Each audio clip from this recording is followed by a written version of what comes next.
welcome with me Saul Klein. Good afternoon.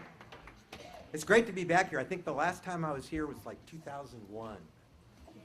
And there's a little bit of change. I had a mustache then, I think. Everybody's older, but everybody looks the same to me. So it's great to be back, and I have a lot of stuff to go over with you, and I'm going to go really fast, and I promise you that you'll be able to keep up even if you don't think you're keeping up, okay?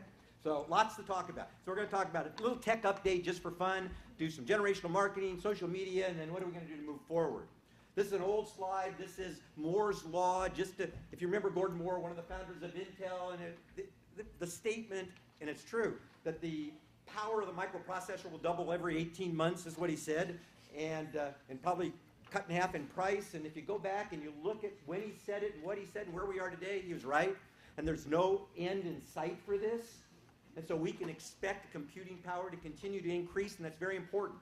And so some of the tools, Apple just announced or released its newest phone, and mobile really is the key today, so we got to pay attention to mobile.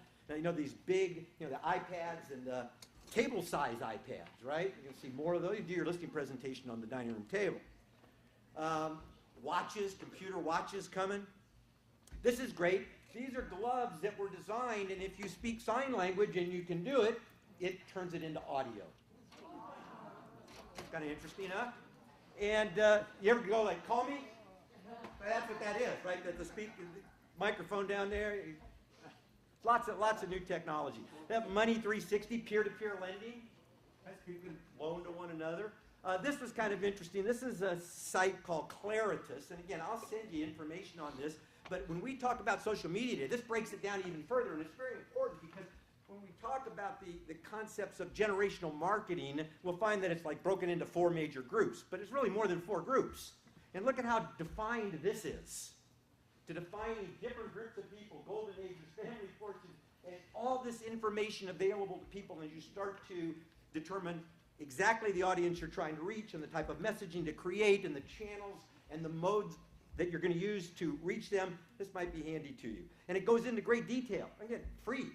Right? Just go to the website, claritas.com, and you can see here the household composition of a particular area or zip code, population, race and ethnicity, population by age. Why is that important? Particularly when we look at, again, generational marketing, you might want to know the different generations living in a particular area. This is free social media analytics. How many of you have a Facebook page? Or you might want to know what kind of activity are you getting. So a number of these things are free, and some of the better reports you have to pay for. So we're at this convergence now. Information technologies and the willingness of people to use it come a long way. Everybody uses the technology today. And it's going to keep getting easier. Things are going to go faster. And I throw this blank slide up there because it reminds me, have you seen the AT&T commercials? The commercials that have the kids who don't understand one another. Right? And it's like, back in my day, have you seen that? Back in my day, we didn't, and it's like the 15-year-old is saying, back in my day. And so the 15-year-old doesn't understand the 9-year-old.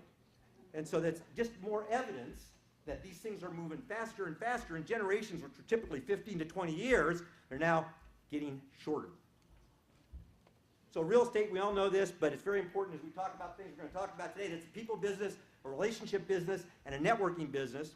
And the things that we're going to go over will kind of make a point. This is Metcalfe's law, and Robert Metcalfe, Novell Networks, you might remember. So the value of a network increases exponentially as you add nodes to the network. How much is one fax machine worth? Not a whole lot, but you get 2 fax machines, you can do something. You add a 1/3 to the node, and it's exponential. You add a 1/4 to the node, a 1/5 to the node, and so networks and networking. Real estate is a networking business, and the internet is the network of networks. Now, there's a workforce continuum in real estate, and it's great to be here and see old friends, people that actually, not often do I get to talk to a group of people where I actually had somebody sitting in the audience that worked for me as a real estate licensee. Most of the time people just have to take my word for it that I'm a real estate broker, right? But Holly knows better that I actually am a real estate broker. There's this real estate workforce continuum. And so you got yesterday's realtors, there's still a few of them around. my board of directors in San Diego. And then you got, the today kind of realtor, and then you got to worry about tomorrow's realtor, and that's my granddaughter. That's an old picture, but I was intrigued because realtors will put their name anywhere, right? Realtors advertise here. And it's important. Marketing everywhere. So what's the average age of a realtor? We talk about this continuum. What's the average age of a realtor? 56. 56. I think it's a young person's profession, right? This depends on your perspective. So NAR, I think NAR, the National Association of Realtors, of which we are members, and I have been for many years, I think NAR has got it all wrong. No offense if you're under 30, but the people under 30 in the real estate industry, remember the average age of a realtor is 56. But every year they publish this magazine, it's 30 under 30. And what it really should be is 60 over 60.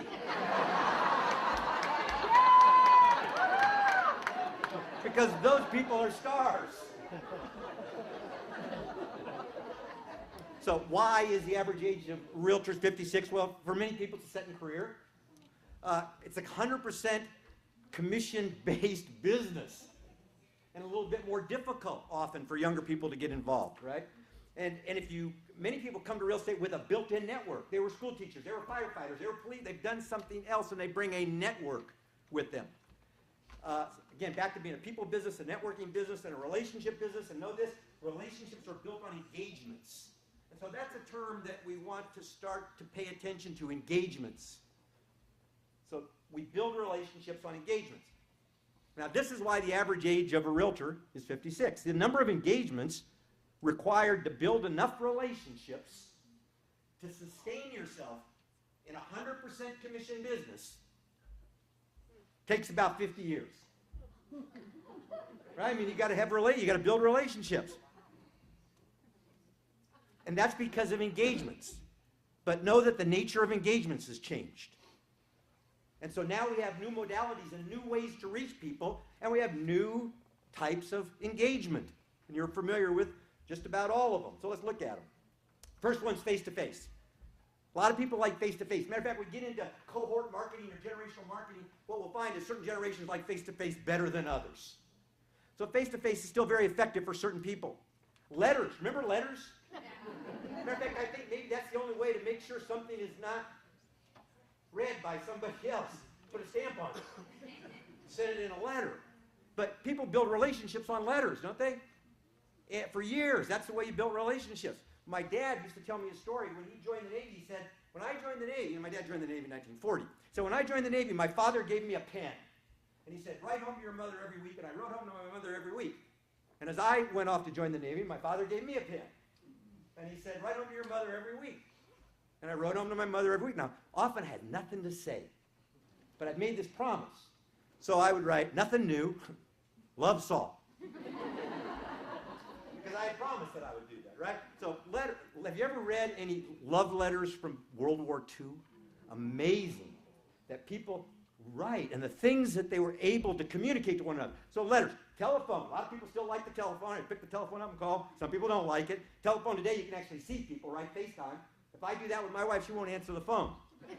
So I have to just call her the regular way. You can use Skype and Google, and it doesn't cost anything. Long distance. Email, of course, and that's got some issues, but we're still using it. Texting, another way. See, these are all engagements, aren't they? Some of these engagements are more valuable than others. It might take 50 text messages to be the equivalent of a face-to-face meeting with someone, right? But there are more methods of engagement. You can do it faster now, can't you? You can do it without leaving your house. Social media is a form of engagement today, and instant messaging. So real estate, again, is a relationship business. How do you build relationships? This is the way I look at it. Rapport, trust and confidence, contracts and referrals. Rapport, trust and confidence, contracts and referrals. When I sold real estate, we referred to ourselves as real estate morticians.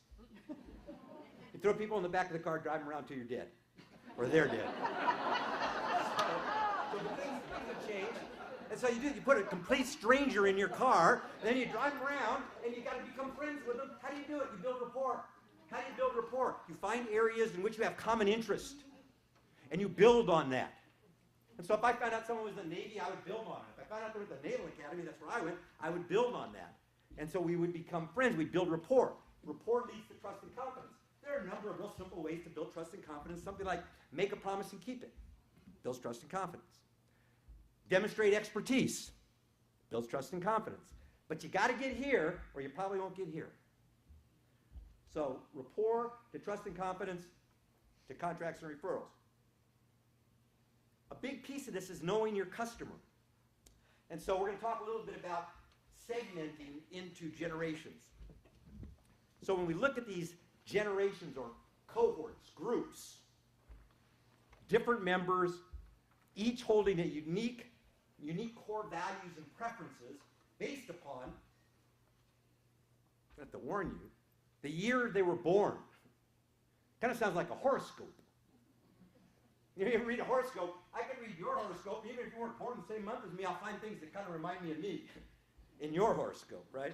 So as we kind of go through this generational stuff, we'll find things that where the baby boomers kind of seem like the civics and where the Gen Xers kind of look like there's a crossover in there. So as you look at it, it's important, but you have to kind of take this generational marketing message with a grain of salt and apply your own experience to it.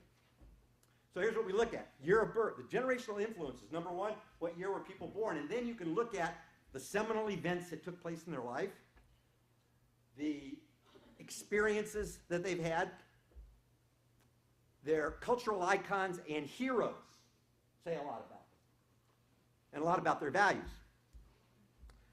So here's the U.S. population represented by year of birth.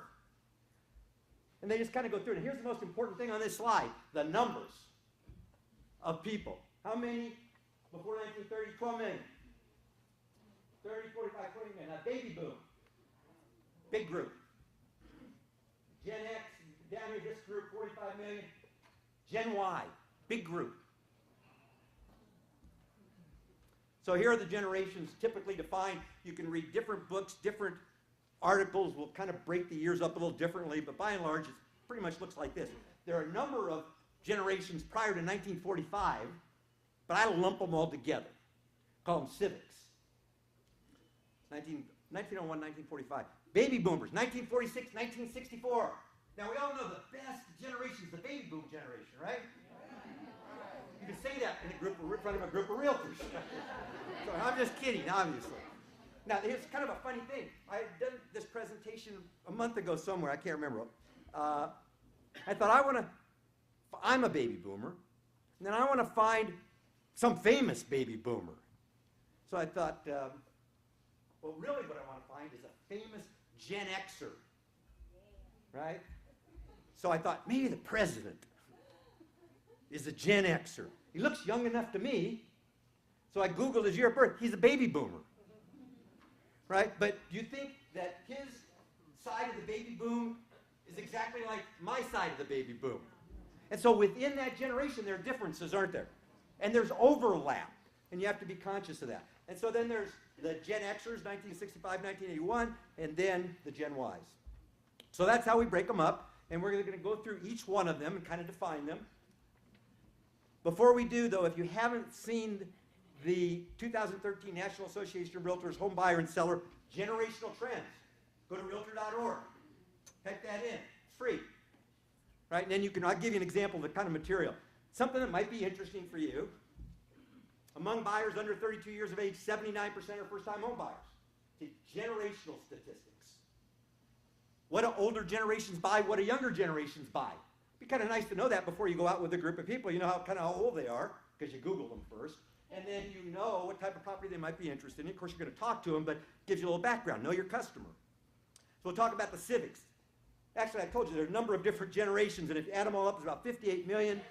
And what were the major events in their lives? The Great Depression. My grandparents, my parents lived through the Great Depression. It affected their life. My dad always made enough money to feed us and buy the things that we needed, but whenever he bought a new car, we'd buy Chevrolets, and he would not buy the Impala, he would buy the one down from there, the Bel Air, because he didn't feel like he should be spending his money on some extra chrome, right? And so it affected his life. My mother-in-law owned apartment buildings. Free and clear, she owned apartment buildings. You couldn't get her to spend a dime. Bread lines and Pearl Harbor. That affected people of that generation. As a matter of fact, I'm a baby boomer, but Pearl Harbor affected me. My parents were Pearl Harbor survivors. I was raised until I was 12 in Hawaii. We had bomb shelters in our backyard. I heard the Pearl Harbor story over and over and over again, and even though it's not my generation, had an impact on me. We know that. So the values and preferences of the civics. And you know that hard workers, dedication, sacrifice, civic duty, and patriotism. Now, obviously not all of them, right? But as we look at the group, we're summarizing them, right? Loyalty, conformity, believe in we as opposed to I. They went through hard times, and then they had prosperity, and they're used to delayed gratification and all important things to know when you're talking to them. They like stability and security, and age and seniority are important. Now, as I look at myself, I'm 64, I'm a baby boomer, but I kind of like the age and seniority things important myself, right? And so things spill over. Doing a good job was important to them. They're heroes. Superman. Now, did that spill over? He's like the hero in every generation, right? And MacArthur and Patton and Roosevelt and Churchill. They're heroes. Now, as consumers, here's what they want. They want respect. And they have respect for rules and authority.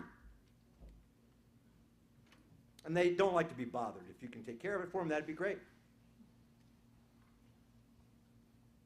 So I won't go over what they demand. We know respect, major for them.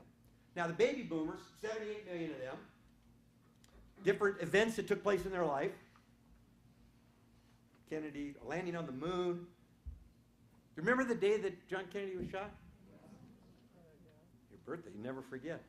So I remember the day that that happened. I was in 8th grade, and I looked across at a kid, and we looked each other in the eye, and then I moved. I was living in Virginia at the time, and I never saw that guy again until about a year ago on Facebook.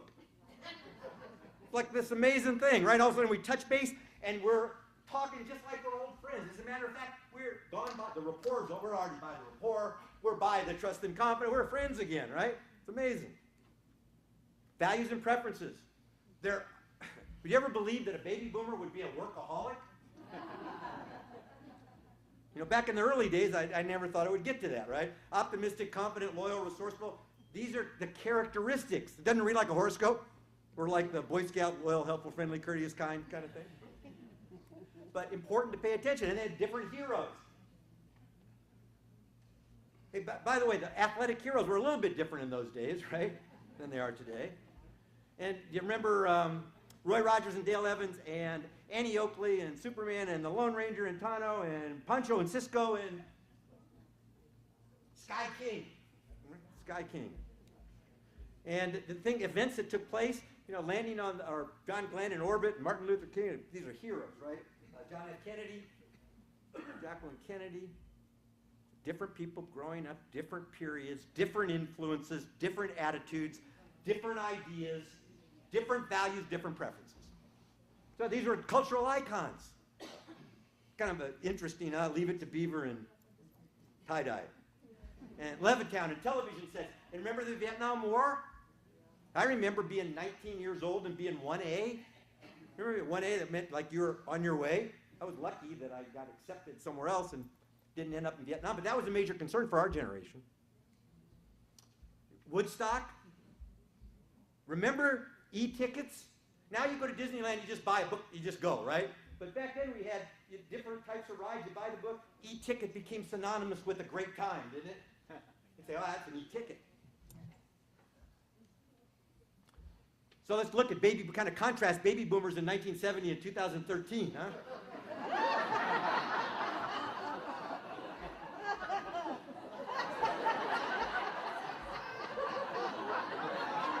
The Rolling Stones are still around. I thought I'd try this hair thing later in life. So boomer consumers, a little bit different, right? To create a superior boomer consumer experience, We have to know and give them what they want. And so they want personal gratification, they're into self, but they're into team, they're optimistic, they're involved in community, and they'll work for rewards. Now, as you think about these, you say, well, that's not exactly like me. No, it's not exactly, right? So what's next for boomers? You got to think about what's next for them. Many of them are transitioning into the next life stage. Yeah, we're familiar with that. They view their home as a home base for launching into this stage. And just know, if you're not a boomer, know more about boomers. Now, the Gen Xers, big upcoming group, although it's not that big, right? Like 45 million. There's only 48 million of them. They're the original latchkey kids. Remember that term? Latchkey kids. Now, real important. Why? We go back and look at no-fault divorce. That's what in California, no-fault divorce. And all of a sudden, divorce became acceptable. When I was a kid, I didn't know anybody who was divorced.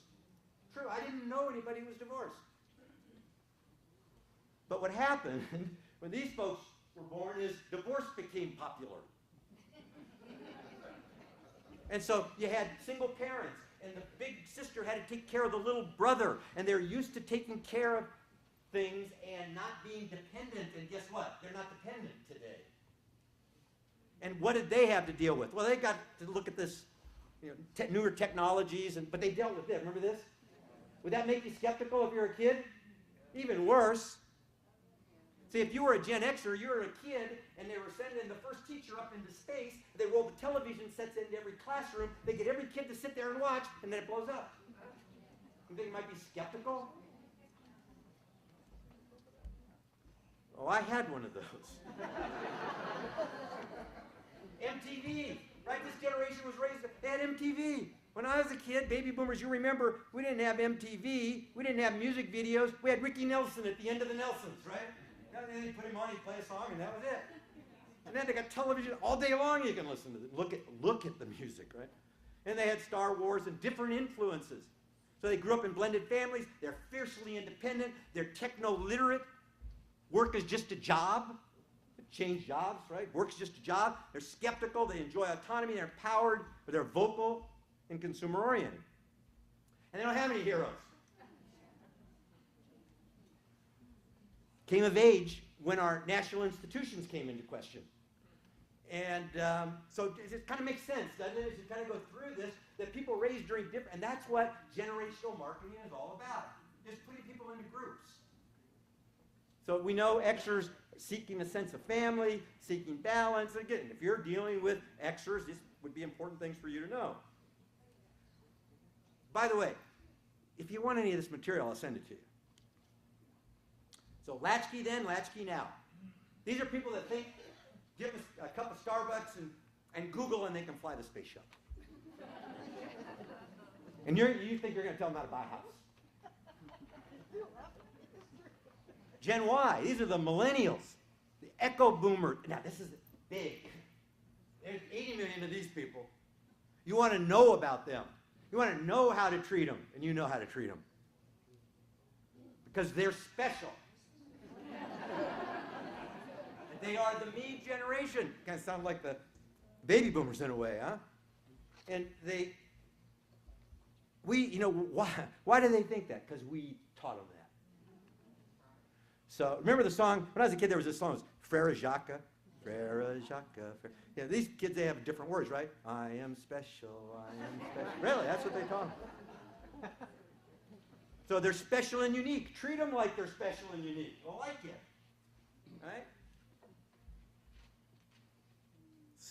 Tell them that you see them as being different. Now, they're into these new things that maybe not a lot of us are into, like Facebook. Oh, I know a lot of people are into Facebook. Or Instagram. Right? They're playing with these things. Or my 17-year-old granddaughter introduced me to this one, Vine, 6-second video. What good is a 6-second video? We'll figure it out. How do you use a 6-second video in real estate? You'll figure it out. See, that's the key to technology. New technologies get introduced all the time. Somebody's got to sit down and play with it.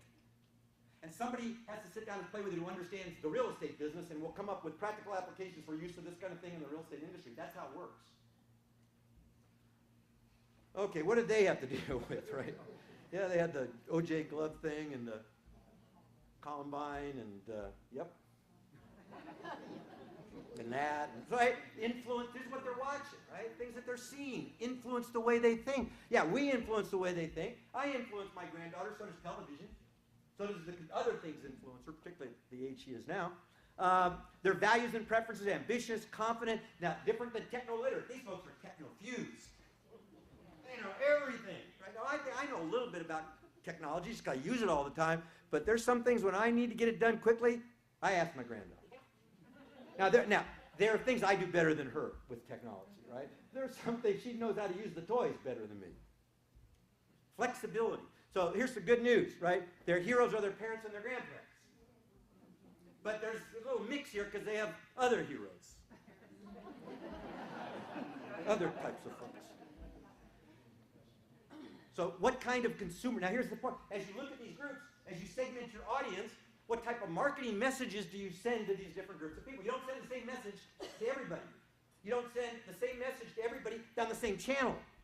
You find out their preferred method of engagement. By the way, you should ask people, what's their preferred method of engagement?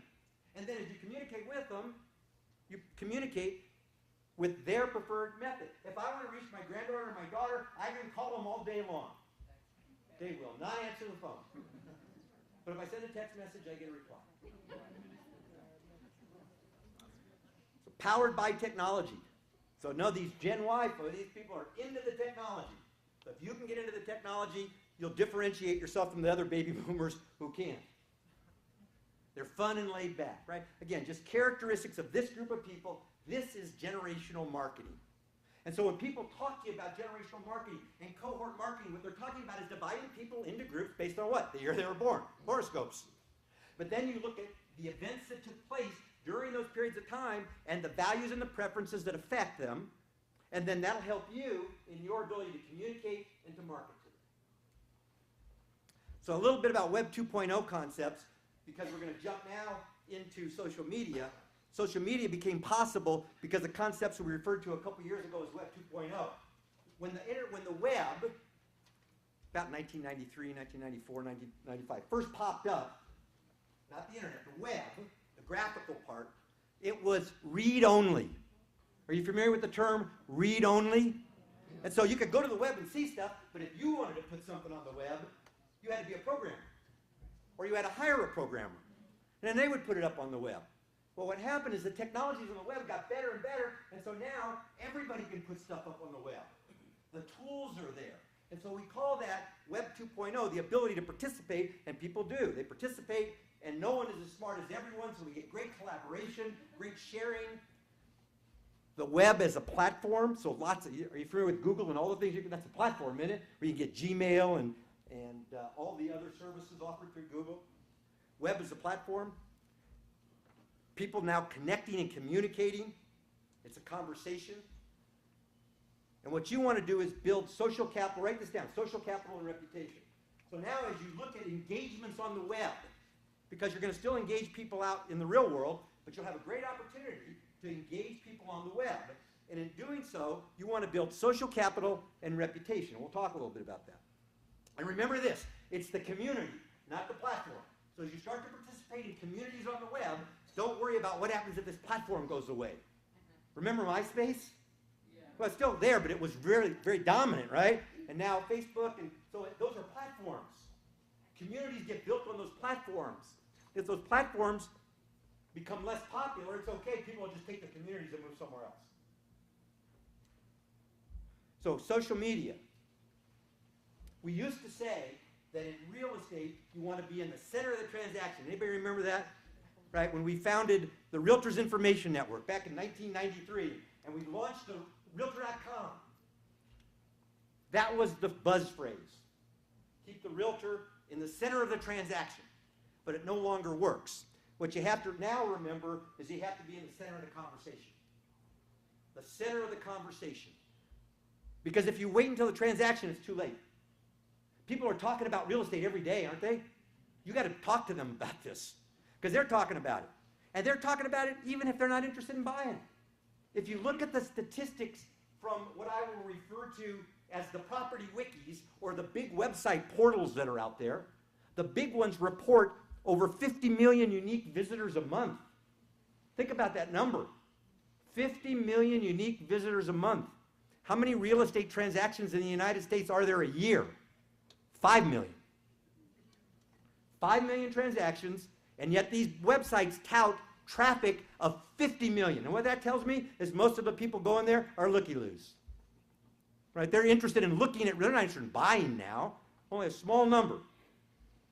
So what these portals are doing is they're positioning themselves at the front of the transaction. Right? That's what they're doing.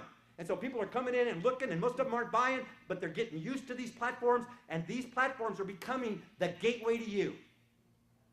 And you have to pay attention to that. Because I'm not sure if it's a good thing as we look at what you currently do in the real estate business. So you want to be in the center of the conversation. Use social media to build your business and your value proposition. So now, social media is not a fad, and I say it's a game changer.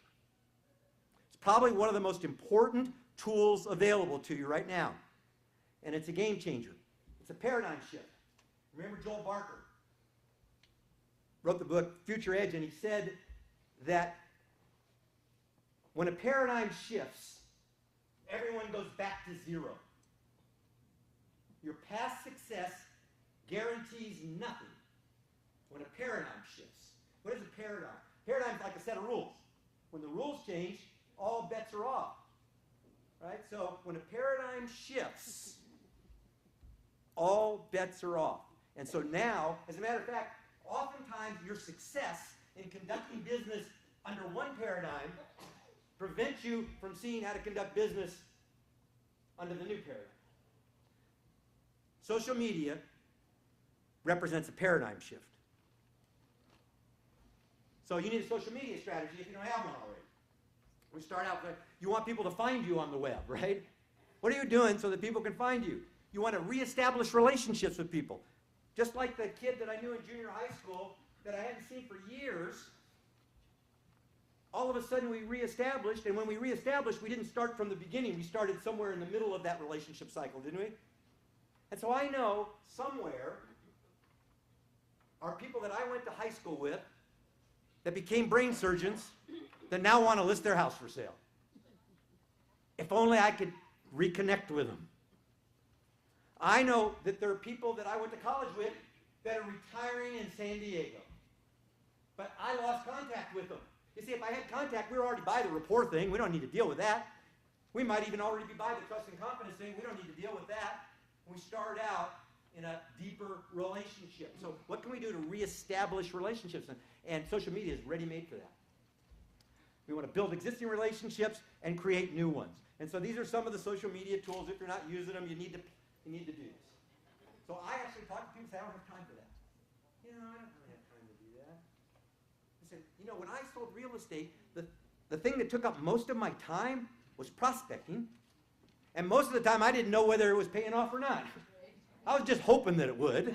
And it must have, because I didn't sold enough real estate to stay in business, right? But now we want to be able to go out and build these new relationships, create these new relationships, and hopefully reestablish the old ones. This customer life cycle in real estate, in any sales business, right? You get contacts, you got to kind of sort through them. Some of them are, average term of home ownership, something like 5 to 8 years. So sometimes those contacts need to buy and sell, sometimes they don't. You got to be able to sort through them. Prospects a little bit better than contact. And then if you can get through the prospects and show them the property and get the contracts and go to closing and get referrals, and it's a cycle, and you just got to keep going through this, right? Asking for referrals. Get to the point where you build your referral business up and don't need to worry too much. So rapport, trust and confidence, contracts and referrals. And again, that continuum, you've got lots of people out there you haven't contacted in a while that are somewhere on that continuum. Figure out how to contact. Social media. If you're not using Facebook, use Facebook. Play around. You have time. Don't watch Dancing with the Stars this week. Okay? Or turn off the Kardashians when it comes on, and then boom, you got the time to do this. So the point is, there's a lot of stuff we do that maybe doesn't pay off one way or the other. Let's try something new that doesn't pay off and see if it does. And social media is one of those things I think it will pay off for you in the long run. Talked about that relationship. So I went up to to Facebook, and I noticed this ad, Sandy Collins. Now, that's a real estate ad, and so one of the things you know about Facebook is, first of all, you tell them everything there is to know about you. You fill out a profile, and then they know how to surface ads relevant to you. Relevancy is very important in marketing, isn't it? As a matter of fact, there are 4 keys to marketing. Frequent, anticipated, relevant, and personal. Frequent, anticipated, relevant, and personal. And so I fill out the profile. I say, I'm in real estate. What are your groups you're a member of? San Diego Association of Realtors, California Association of Realtors, National. They know I'm a realtor. And so the ads that get surfaced are realtor ads. And so if you're a realtor and you're thinking about advertising on Facebook, it's a very easy thing to do. You can buy keywords, just go experiment a little bit. And so I clicked on Sandy Collins, took me to her website. This is a neighborhood group. I live in an area in San Diego and have for like the last 50 years called Allied Gardens or Del Cerro. And so my wife, Janie, joined this group, and it was called, You Know You're from Allied Gardens, Del Cerro If. And she said, boy, you got to join this group. It's really great. I don't have time for groups. Actually, now I'm a member of about 6 groups because I have about 2,500 friends, and most of them are realtors, and the biggest benefit is I see how all these realtors use Facebook to market themselves.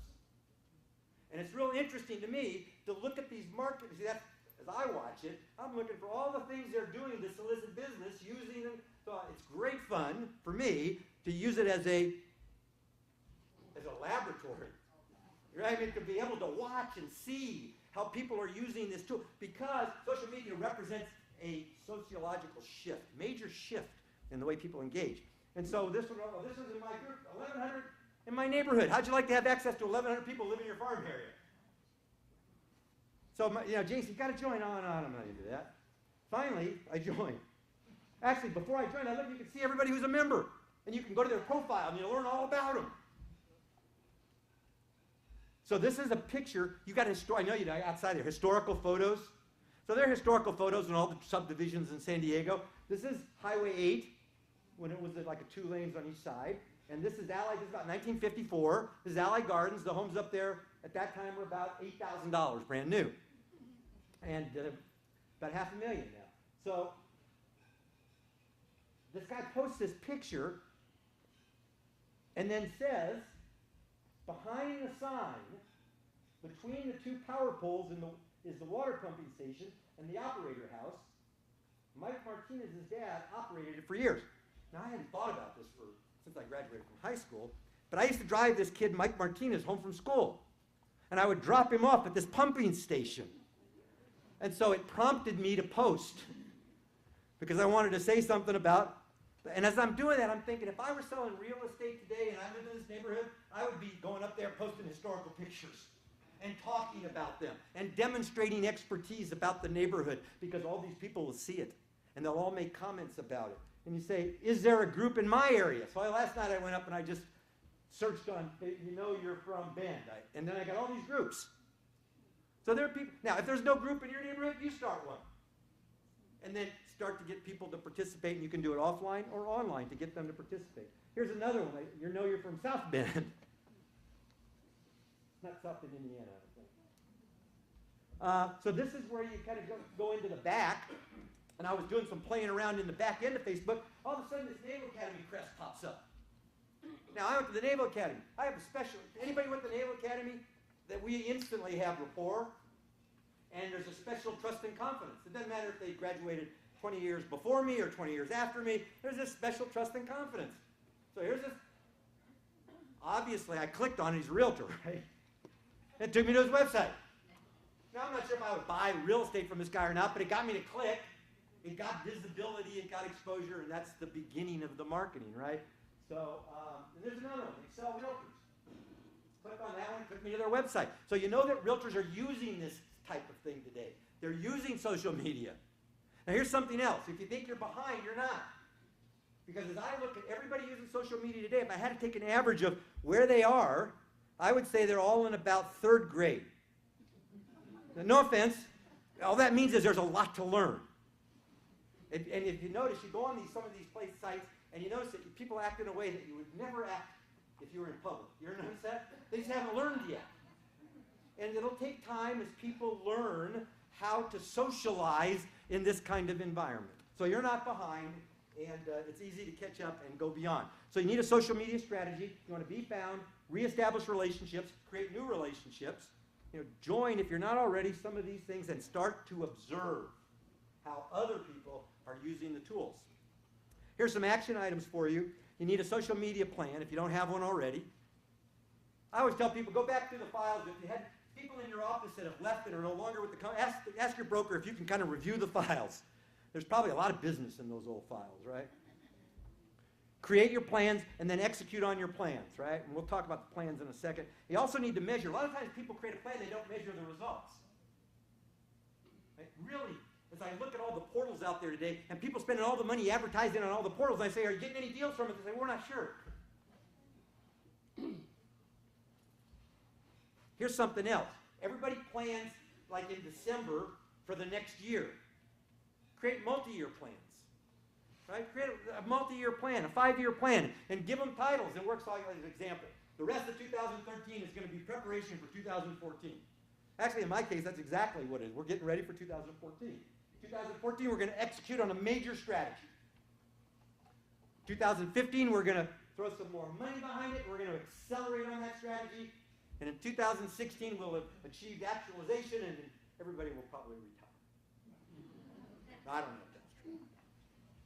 So be different or charge less. Right? Be different or charge less. That's Seth Godin, Purple Cow, and a number of other books. He said, and it's right. Think about this. Real estate's a Me Too business, isn't it? Real estate's a Me Too business.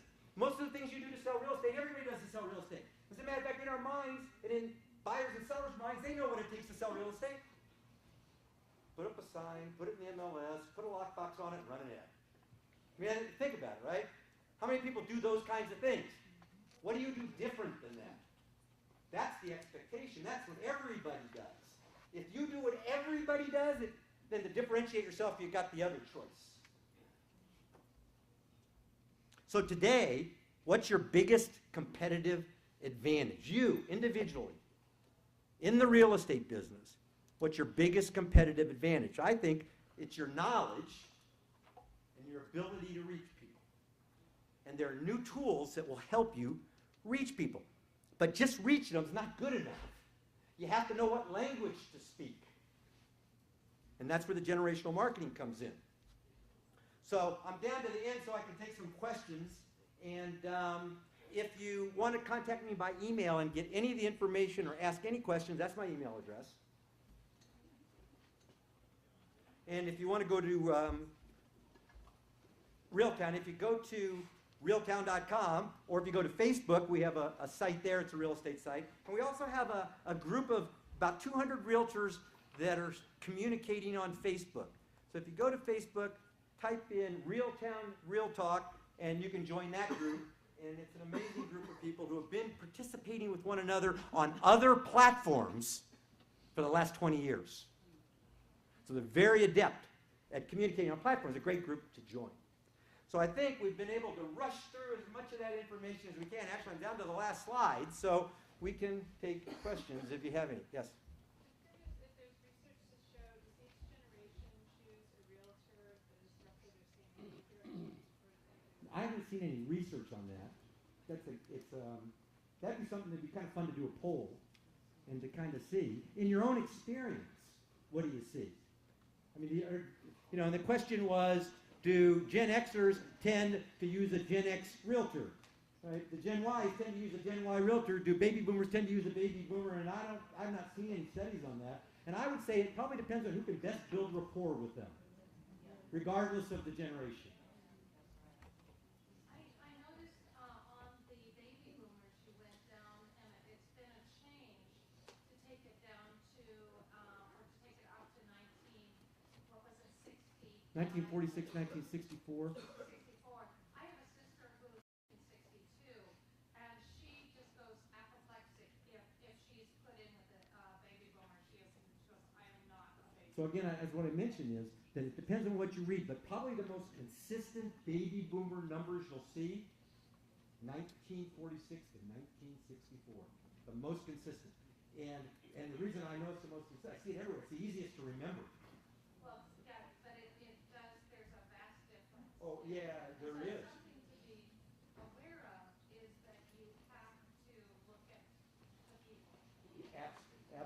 within generations, there are differences. I think after President Obama is my generation. I would have never thought that. I mean, just, like he seems to be younger. But in fact, based on these generational cohorts that are created, we're the same generation, and obviously we're not. So the point well taken. That's why I say take it with a grain of salt. In a way, it's like a horoscope. It's not, but it is something that we have to pay attention to. It's very general. And you could probably divine your own lives at some point, right? Yes. How up to date is the ePro program? I don't know. My contract ended 3 years ago. So I had the ePro contract for 2000. My company, Internet Crusade, we had the ePro contract from 2001 to 2010. And at the end of 2010, NAR took that contract in-house. It's now part of ADR, and I'm not real familiar with it right now. Yeah. What do you feel yourself about putting listings on just your regular Facebook, chatting to your friends and peers? I think that the right exposure for your listings to the right audience is what you should pursue. It's not anymore, in my mind, as simple as put it everywhere. Right? So you need to determine that for yourself based on your audience, based on where they go. I think we need to start paying more attention to where our listings now appear on the web. That's a shift from the last couple of years. Any other questions? CLARITAS.com. And again, I have a whole list of different websites that have lots of great information on it that you can use. And if you send me an email, I'll send it out. It's a Word document, and I'll send it to you. Any other questions? Okay, it was great being here. Thank you very much for your attention.